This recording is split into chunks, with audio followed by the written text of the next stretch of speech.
Hello everyone watching on YouTube and listening on Spotify. It's another episode of NRG Insights. For those that don't know, this is a podcast for the financial services world where we talk to influential people in the market, whether that be from lending or broking or the kind of ancillary products that go with it. At the moment we're doing a series on sales managers and sales directors, head of sales, etc., which is really poignant actually because we'd already booked this in before we'd started doing that series. That's perfect. But I've got Abi Pickford from Together with me today. I'm going to let you give your job title, but thanks for joining me. Thank you for having me. Yeah, so I am the Intermediary Sales Operations Director at Together.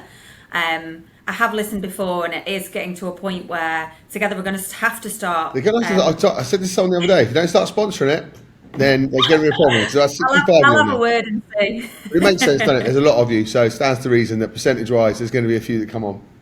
Absolutely. But yeah, thank you for having me. I'm excited to be here. Yeah, good. You're welcome. So talk to me about your journey up to where you are now as Intermediary Sales Operations Director. Nailed it. Nailed it. Well, yeah. Talk to me about that journey that you've gone through to get to where you are. Yeah, absolutely. It's funny because, we just did a team building exercise just yesterday, and one of the things we were learning about each other was, what did you want to be when you were a kid, when you grew up? And it's so funny because we had singers, we had firefighters, we had all of these things, which was amazing because you get to know everybody a little bit more, but you never sit there and go, oh, I want to be an intermediary sales operations director. Number one on a lot of people's lists, I've seen. Maybe it should be on the list. It's a great job. I love it. So for me, I was lucky enough to go to university. So I went to Leeds University.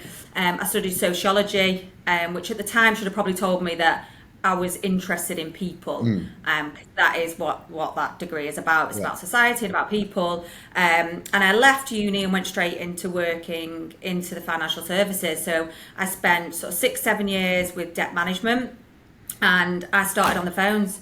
I started on the phones as what was called a personal finance manager back then. And I worked my way up in that company. I'm very grateful for the opportunities I had because I was on the phones doing the job. I then was lucky enough to become a manager at the age of 22. And that had its challenges in itself because as quite a young manager that's learning a lot and probably making a lot of mistakes, which I did along the way, it taught me a lot in that time. And I've just continued really from there on out to work my way up through management positions. And probably a turning point for me was maybe about 5-6 years ago when I decided it wasn't just about the people. I love the strategy side of things. I love looking at the wider picture. I have quite an ability to go, right, let's look at this holistically. So that's where kind of I've found my nuance that is the people and the process, hence the sales and operations side of things. Amazing. So just on a couple of those points. So working your way up. And this is kind of a deep question for early on, but what is it that kind of separates the people that do work their way up and maybe that are kind of stagnant? What do you think it is that's given you that drive or the skill set maybe of getting up to where you are? I think it's a great question, and it's probably different for everybody, right? But for me, it was about resilience. So quite early on in my management career, I think probably it was that first year, I was 22, a young manager, and I had a grievance put in against me.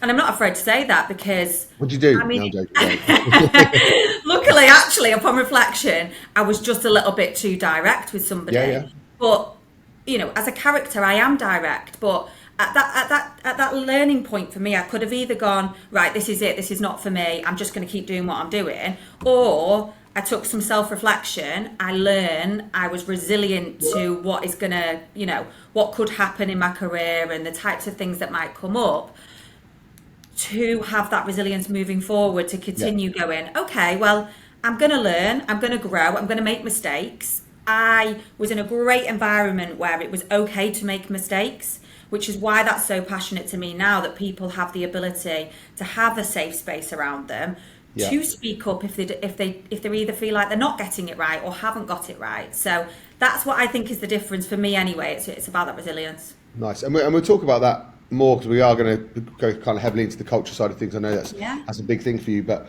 the okay to make mistakes thing. So how do you create that environment? Because it's tough, right? Because you also want people to crack on. So, I mean, how do you How do you kind of find a happy medium between making sure that it's okay? Because I absolutely understand that if they're scared of making mistakes, you never grow, right? It's just it ends up being a very stagnant culture. So Yeah. how do you go and kind of adopt that nature in the business? I think it's something that takes time to build. I think that for me, I'm really keen on give somebody all the tools first. So I think often what I've seen in my experience is that people are making mistakes because they haven't been shown the right way to do it. Yeah. So I approach things with a very kind of that coach mentality of let me show you what good looks like. Let me show you my expectations. Let me show you what I think we can achieve together. And then on the flip side, if somebody doesn't get it quite right, they kind of have that feeling where they go, I'm not sure I quite did this. Can I just send it to you, or can I just show you what I'm doing? Yeah. And I never have the approach of I will never raise my voice, I will never tell you off. Apart from that grievance, I'm not going to go into it, but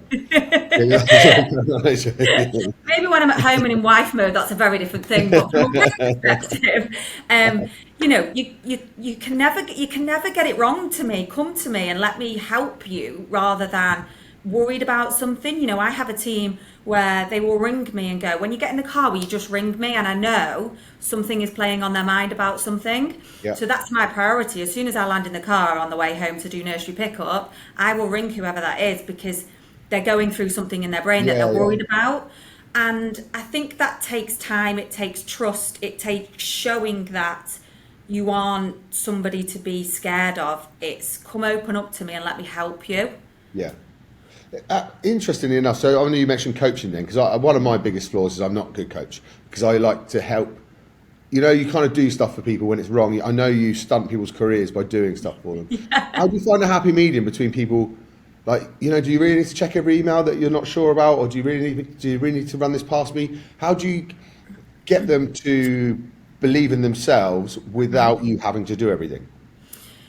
You know or what? check everything rather. Yeah, I think it's understanding your people. So whenever you are looking after people, and I'm not perfect, right? I get this wrong sometimes, and I really have to check myself. You really have to be self-aware, where you realise you're doing what you just said, where you're doing it for them. Yeah. And I really rein myself back in, but I'm quite honest with the people around me and go, actually, I keep doing that. I'm sorry. So let me just give it back to you. Oh yeah, I'm fully self-aware. I'm rubbish at it. I just Absolutely. I think it's about, I would say, making sure you go into coach mode first. So again, show them how to do it, and then I always stand by, and I've always led this way, is ask for forgiveness, not permission. Yeah. So I think it all links to that environment and that culture of, well, even if I get it wrong, I'm going to learn something from it.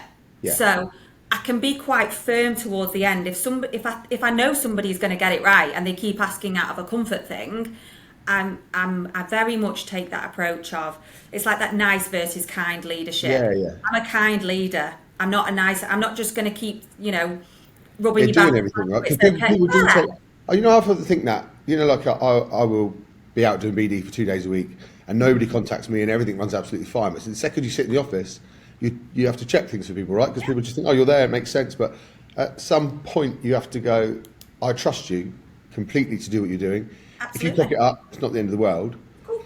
But it is finding that happen because it's also really easy to help. It's really easy to go, I could do that in 2 minutes. And I think sometimes when you're incredibly busy and in this industry, God, it's fast paced, it's high pressured.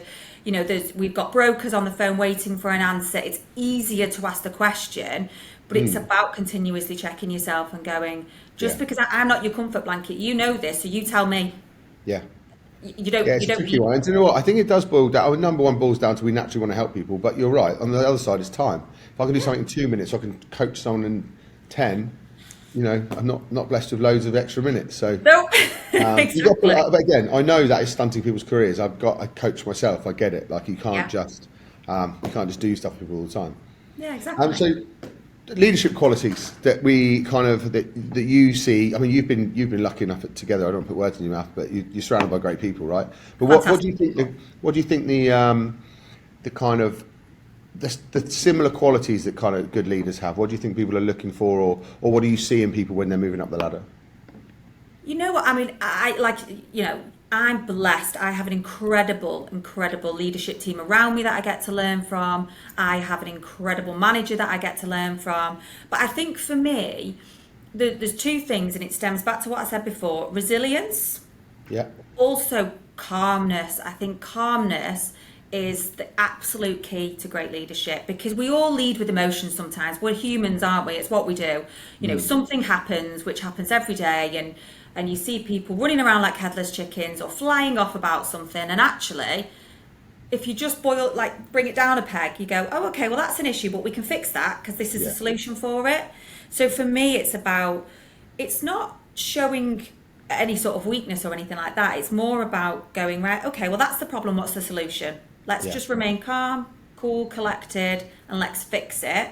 Because the last thing that you want is a team of salespeople that are typically quite emotional and driven towards the outcomes they're trying to get.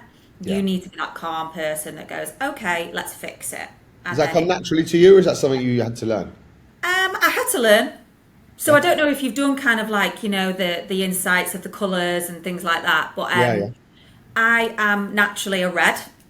So I naturally lead with emotion, and it's something I really had to learn over time. And I learned from making mistakes, and I'm still learning it. I've got Tanya as a boss who is an emotional salesperson. It's true. As long as you're aware of it, like you can not fix it. So I don't think I can ever change, but I can be aware of what I'm doing. Yeah, and it's about knowing your audience. So, as I said, like I've got Tanya as a boss who is the most cool, calm and collected person there ever was. And I know if I find my emotion rising, she's the person I will ring, because instantly she'll ask me one question and I'll probably go from here to here and go, oh yeah, okay, it's not a problem. Yeah. So you have to have those people that you can trust and rely on to ensure that you don't then pass that on to your team. Nice. And I hate to do the gender thing, but we are going to talk about it because you have some great female leaders as well, and obviously, you're a female leader. How is that? And it's a big thing together, right? I know people, even people that aren't there now who work at other places, they have produced some incredible leaders. But has it been an important part of your career having those kind of like Tanya, for instance, that you can kind of lean on and maybe not even a gender thing. I know she's a great manager, but it's interesting because you do create it. Some people don't have such a mixed range when it comes to leadership. Is that a thing that's been pushed together, or is that just because you've had kind of good leaders there, it kind of breeds it, or what do you think there? I think, we're so lucky in our channel because we're a really mixed channel in equality and in everything, so we've got really great male leaders and really great female leaders, and we complement each other really, really well. Being a female and being a leader, you know what? It's probably only since I had my son that I realised the additional great thing to have around me is other mothers who are working full time, who are trying to navigate young children. My little boy is only 3, so I'm very much still in the trenches of toddlerhood, rushing around in the morning to get him to nursery. So someone was talking about this the other day, and they were like, do you know what? Really make the most of those young years. I went, that's bullshit. I've got teenagers. I can go to beach clubs with them. They have great fun. Bring it on. Yeah, don't talk to me about sitting in a boiling hot swimming pool and watching crap sport for years. Don't believe what they say. It's much more fun than all that.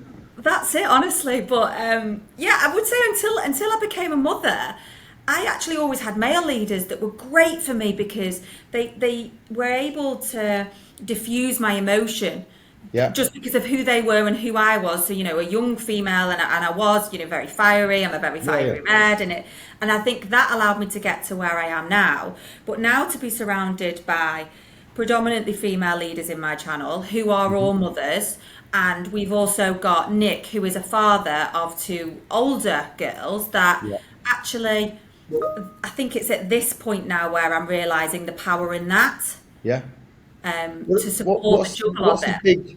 What's the big change from going into, like, now you're a mother, you got more responsibilities, it's not solely about the business. What's changed for you? I mean, we've never actually talked about this on here, so I don't know if you're comfortable talking about it, but here we are. I don't like questions, see? But what kind of, has it changed your mentality? Or is it how is it different for you in business? Yeah. You know what? It's so funny because so I was at Together previously and then left and came Hmm. back. So I was at Together just before COVID. I was working in the commercial underwriting department as an ops manager, and quite then I was probably still driven by the targets, get the job done type direct approach. And I then left for 3 years. I had my little boy, and then I came back. And actually, it's funny because people have mentioned to me that they see a difference in me. Mm. And I think it was at that point that made me really reflect and go, I am different in an incredible way, I think, from a Yeah, leader yeah. perspective, because I've always shown empathy. I've always been able to level with people.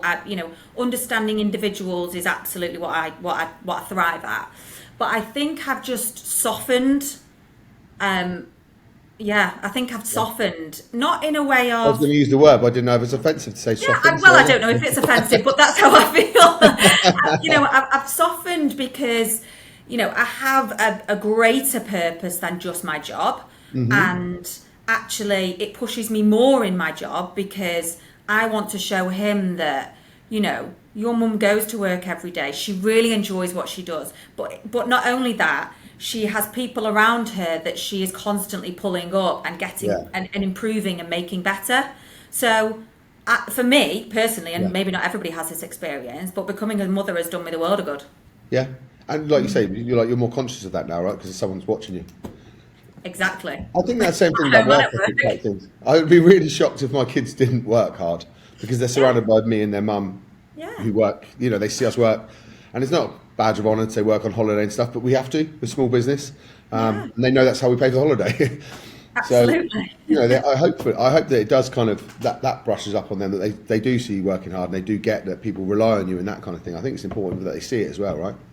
Definitely. And I think at certain stages of your kid's life and as a parent, there will be different needs. I was never used to getting into work for 8 o'clock. And I know that seems ridiculous, but I was a 7, half 7 arrive because that's the time I Yeah, thrive. that's I'm what you an early did, yeah. morning. And I would stay late if I needed to, of course, but now I have a different job. So come 5 o'clock, I have to go to nursery because my husband works late and I Yeah, have to be there and available for my son. So actually what it's forced me to do is to be even more efficient in the time I've got, because right now I'm at this point where he needs me in those yeah, yeah. evenings. And of course, if you need to log on, that's your job, that's your responsibility, right? But Hmm. it's funny how that changes over time, Yeah, when it yeah. was Well, baby versus I say now. this in our sales team. We've got 4 working mums, and I say all the time that no one is as efficient as a working mum because Oh no, you've got to add stuff into hours that you didn't have don't before. have. I don't. I'm so lucky. I don't have that pressure. Yeah, My wife will be able to leave early, so I don't have to. We've yeah. always had that kind of. But it's definitely a time efficiency Absolutely. teacher. Definitely. Good. Definitely. So let's touch on this because we talked about it off air, and I'm having this conversation obviously with sales leaders at the moment. And one of the things I'm saying is, do you have to be a good salesperson to be a good sales leader? And I think you've got an interesting take on it, right? Because you've obviously come from a operational background as well. So let's to talk about that. What do you think in regards to salespeople, managing salespeople, or whether it's a different trait? So I think, and I've seen this in every business I've worked for, that the company will go, right, they're a great salesperson, let's put them into manager positions. And whilst I'm not denying that sometimes that works, it's not because they're a good salesperson that it No, no. works. It's because they already have the skills. So, for me, my background is predominantly ops. And Hmm. I will always say this, it's my personality that's sales. Yeah, I yeah, love to chat, I love to build relationships, I love to understand the detail.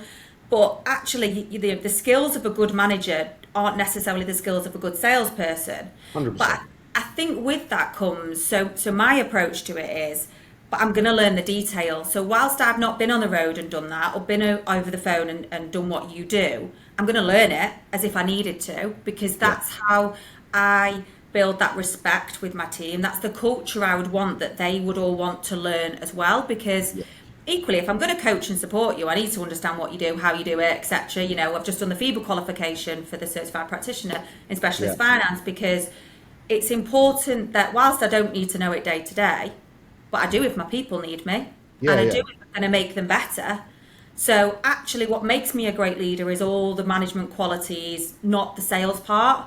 But I can coach around how to approach something and how to articulate something and how to, get over a challenge.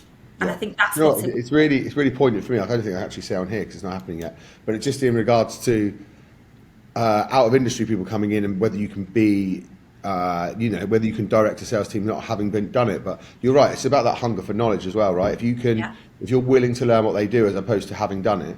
I also think you're absolutely right. Like the best salespeople are selfish, and management is not a selfish trait. Like it's the opposite. And there's nothing wrong with being selfish, by the way. I know the good salespeople are because they're driven. That's how they're driven. But I mean, it's about you, isn't it? It's not about we. So I absolutely agree that it's not always the best salespeople. A lot of the best salespeople I know are not interested in management at all. No. They're like taking a big wage and they're like eating what they want, and that's it. Absolutely, and you need somebody guiding them, coaching them, supporting them that will continue to lift them up. Because for every person, right, it's not the same. It's not the same goal. So some people want to become managers. Some people want to just be the best at sales. They want to, they might want to go into learning and development. They might want to go into all of those things. But that's where it comes down to understanding your people and having a passion in people. Because if you don't, you will be a really bad manager. Really bad manager. Yeah, it's so true. And do you know what? Recruitment's worse than financial services for it. Top billers become managers. Yeah. Which is the worst thing ever, because actually that person is a top biller because they're great at billing. They're not great at managing people. And they're great at doing it their way, right? So as a manager, it's about that holistic view of, right, so they do it that way, they do it that way, and they do it that way. But let's talk about what's right for you. What way is your way? Yeah. So talk to me about how many people have you got on your team? So I currently have 21 under me. So 2 managers, a sales hub, and also 3 telephony BDMs. So how, like the age-old adage of like anything above 8 is too taxing on your time. I know you've got a couple of managers in there as well, so it's kind of you're at 12 and a half. How do you get to know all that? Because you're absolutely right. I think the best managers I see all the time, and obviously I'm very lucky that I'm surrounded by sales directors and heads of sales. I get to speak to people all the time. It's a constant business lesson, but they're incredible at reading people. Like it sounds like that's what part of your skill set. Yeah. You've got 20 people. Like there's only so much reading you can do as well. How do you combat that? As in just getting to know them. Or just generally like how people work, because you've got 20 different personalities. That's a lot of different ways. Like, well, that guy doesn't work like that. Like, I'd have to have post-it notes on my computer to remember where we. So the team of 6. You know what? My husband tells me off all the time, right? Because I come home and I make no decisions at all. I'm that wife that sits there and goes, I don't know what we're having today. I don't know what we're watching. I don't know. I can sort out our son, and I'm phenomenal at work, and that's about it. All the So, and I think it's because of this. So I think for me, I take it quite seriously to get to know them. Yes, I'm busy, but ultimately we don't succeed and achieve without each of those individuals. And I think it really starts, and probably when we come on to culture, this feeds into that. I think it starts with the recruitment, and you'll know this more than anybody, right? I take quite an active role in our recruitment, not because I don't trust my managers. I have 2 incredible managers that will go even deeper into the people than I will. But I like to be involved because I like to understand who's joining, my team. Because actually, at that point, I think there's only been 2 people that have joined the team that I've not done the interview on. So I already understand a little bit about them. I will always make time when they join.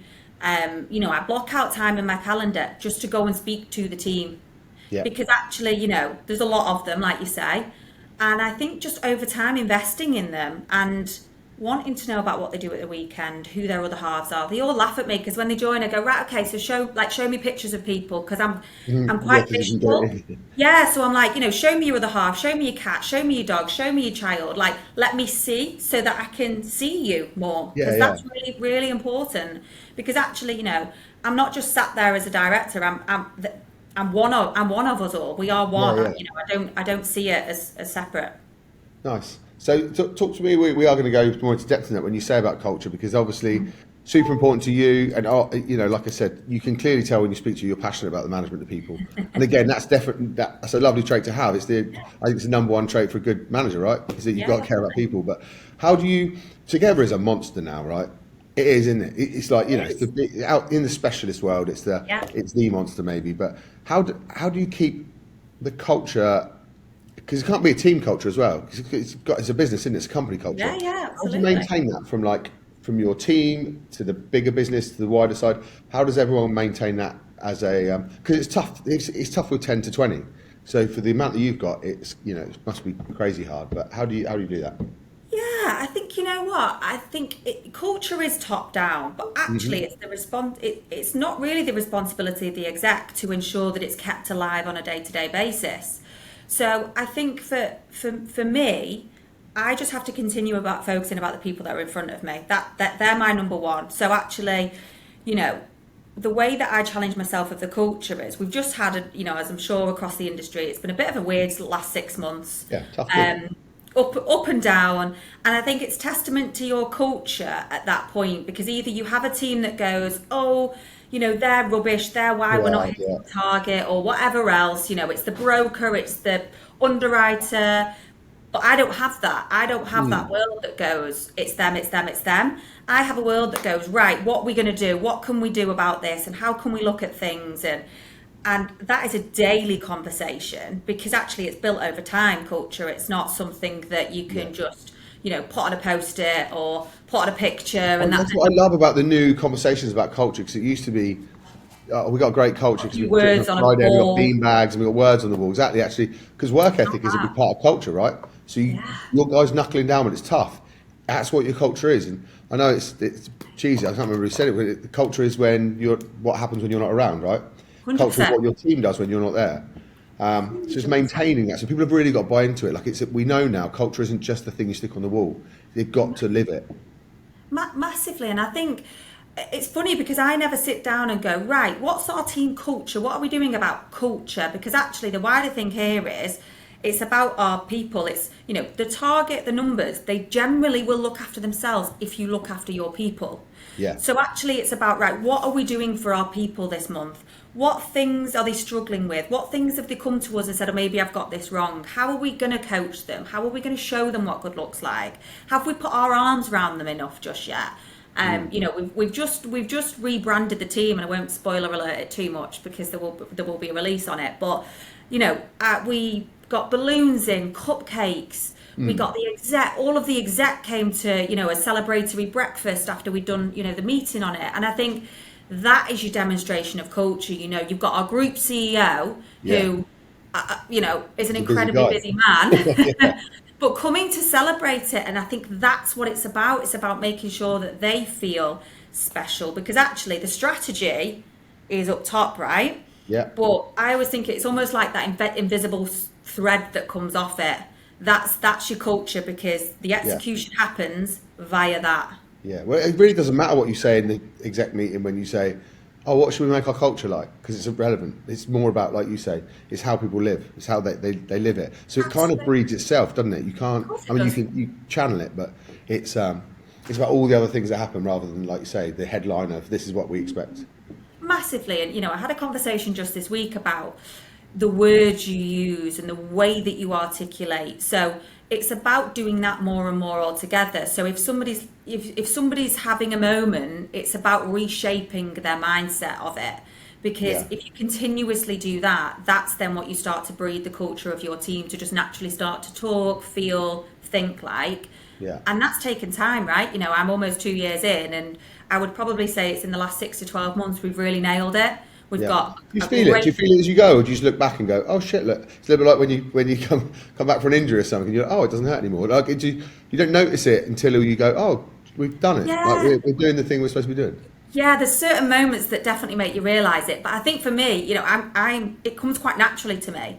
So I don't really think about it. And one of the things I'm trying to do at the minute is block out time on a Friday to just reflect and go, what have we done this week? I'm awful for it. I run at 1,000 miles an hour. I do loads of great things. My team does loads of great things. And I never pause to go, oh, right, actually we've achieved that, or we've done that. So I'm trying to do that a little bit more. Most people don't either. I don't think, and again, you see it online and etc. about looking back at the last couple of years and seeing how far you've come. Who does? You know what I mean? You're in it. You're in the moment, aren't you? Like we're grafting, but actually, you're right. You do need to set some time away to go, oh, I did achieve that actually. I did get that I wanted to do, and the team have done this. It's just, I Definitely. think it's And important for your that's team why, as well. yeah, doing it. So we do a team meeting monthly, Hmm. um, and there's a whole pause section of like, what are our successes? Because they aren't always we've hit target, we've passed all of our QA.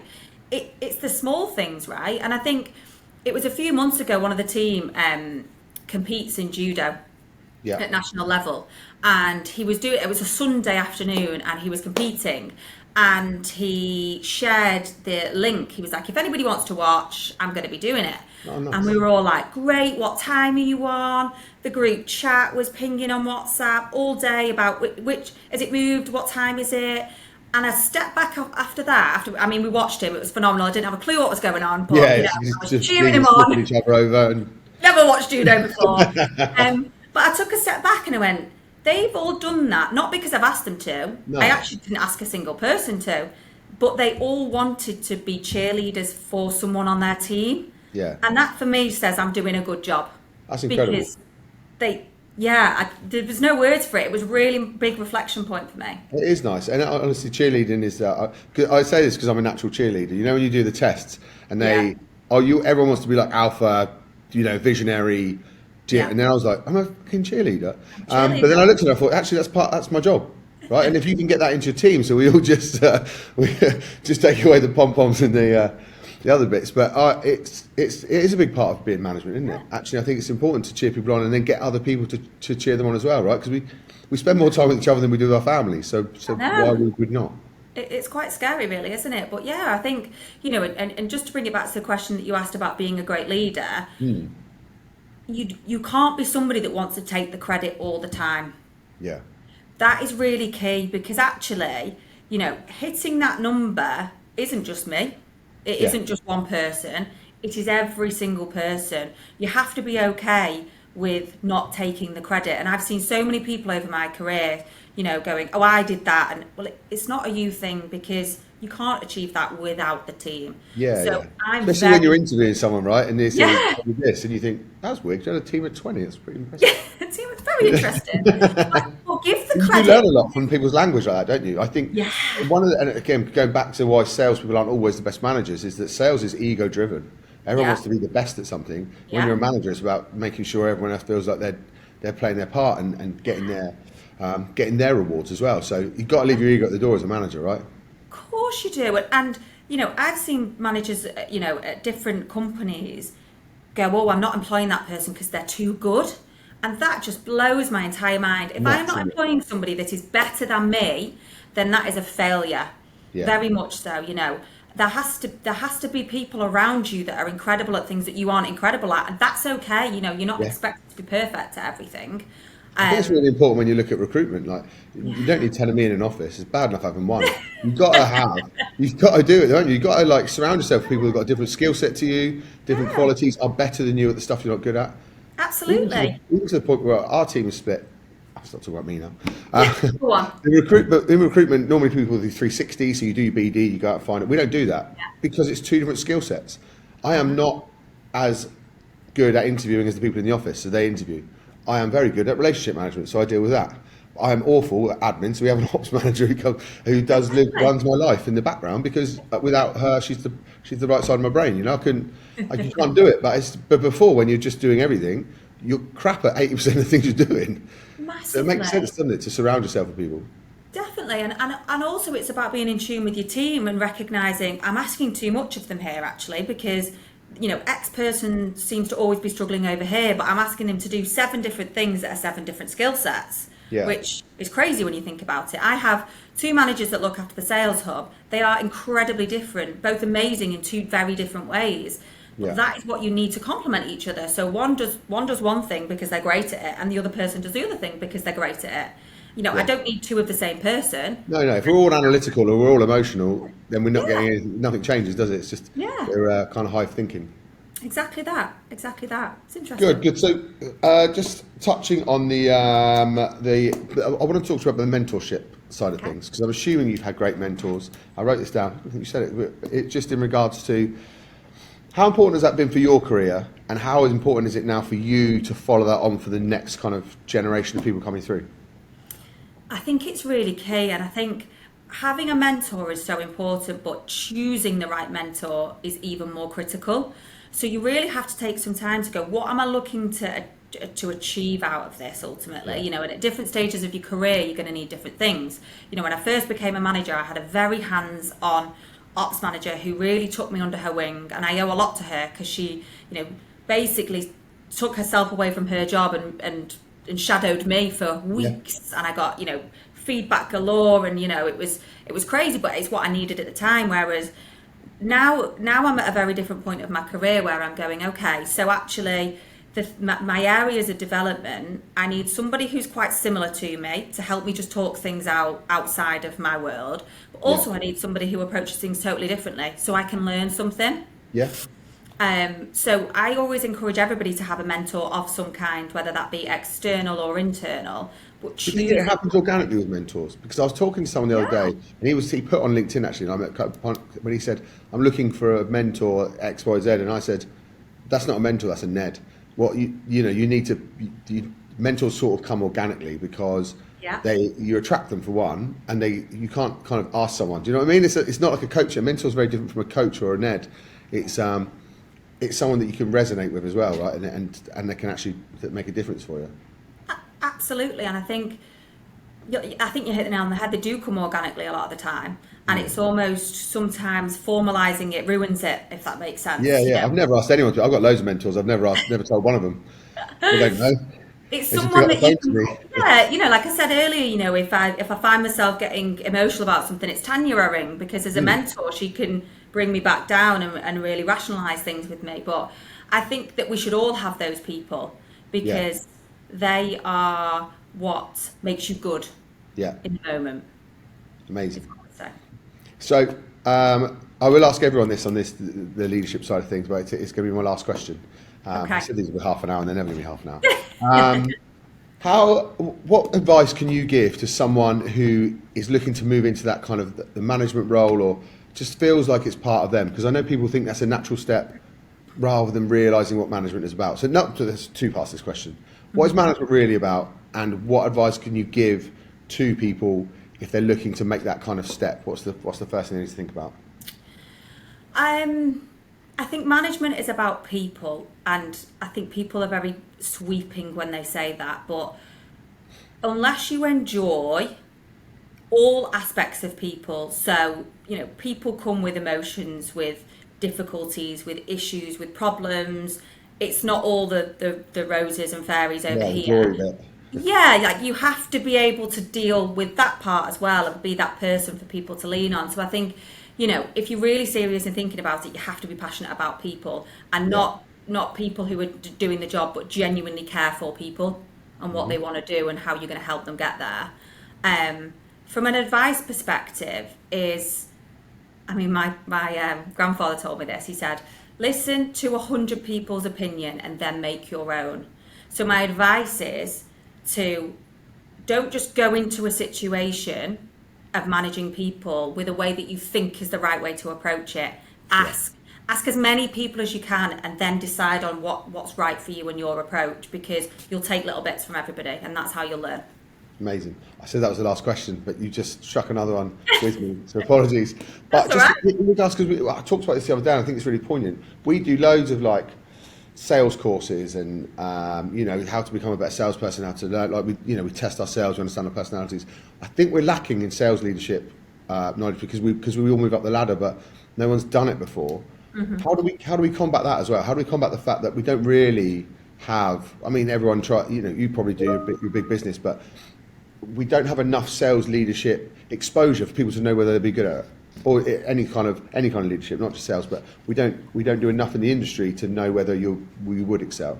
You would excel, and it's a great one, isn't it? Because I think the biggest people that we let down is that team manager level, Yeah. because, you know, I learn on the job.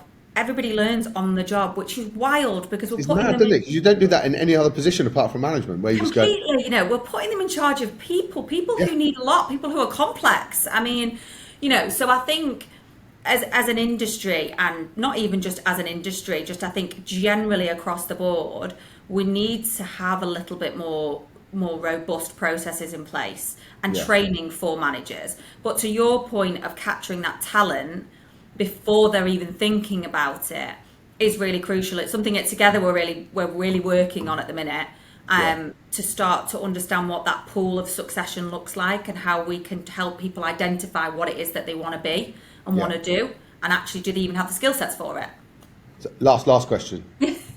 The traits of the people that you see now, right? You must have people in your team where you go, you're a future leader. What is it about them? Because they're not in a management position. So what is it about them that you think you're the next me? Yeah, it's interesting. I think everyone will think differently, but so this is just my personal approach to it. Yeah. But I think someone who has the ability to, raise themselves in a way of they don't get themselves caught up in any sort of gossip or anything like that. They very much come in, want to do a good job. They support other people naturally, and I think that's where I come in the lens of, from wanting to truly be passionate about people. Do they naturally lend themselves that way? So if we have a new starter, do they put their arms around them? Do they support with queries? It's more of a way that they are rather than what they're doing, is what I spot. Yeah, that makes sense. Because like you say, everyone can say they want to be a leader, but actually if you can't be bothered to do it when you're just in your natural, it's not your natural state, then it shows. Amazing. Thank you very much, Abi. I appreciate your time.